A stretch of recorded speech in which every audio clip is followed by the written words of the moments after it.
Qadamboy Ataboyevning mana shu Sog'lom avlod orzusi degan kitobini sotib oldim ben. Bu ne kitap ekan deb o'zim ham hayron bo'lib, uyga kelincham shu tezroq o'qisam ekan deb bir yuragim shu kitap olib berilib turibdi-da endi. Shu tezroq o'qisam ekan deb. Men butunlay hammasini o'qib chiqdim. Men bir marta emas, endi 2 marta o'qib chiqdim. Qadamboy Ataboyevning kitobini o'qib, men buni bilan ham bir tanishish ishtiyoqi paydo bo'ldi.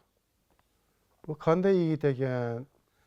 Bu shunday bir yaxshi bir chiroyli bir ma'noga ega bo'lgan bir kitob yozgan odam kim ekan? Keyin mana bu 2 yil bo'ldi tanishdik. Bu yigit Nizomiydagi Pedagogika universitetini bitirgan, oliy ma'lumotga ega, Arabachada o'tirar ekan, lekin hamma tomonlama yetuk inson ekan. Aqlli, zukko, shunday men hayron qoldim o'zimcha-da.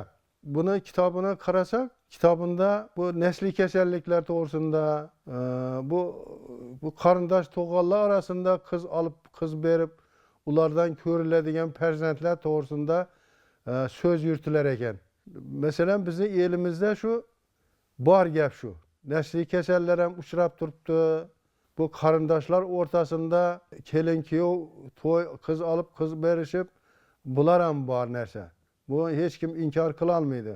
Nega deganda bizni qariyalarimiz endi yoshlar uncha balki tushunmasligi mumkin, lekin qariyalarimiz shu o'rtadagi qarindosh to'g'an iplar uzilmasin, bordi keldi qolmasin, to'xtab qolmasin deb shunday qilar ekanda, uni biz keyin bilsak. Lekin qanday bo'ladi, u tug'ilgan farzandlar qanday bo'ladi, ular to'g'risida bizani odamlar tushunchaga ega emas, ega odamlar ham kamdan kam uchraydi.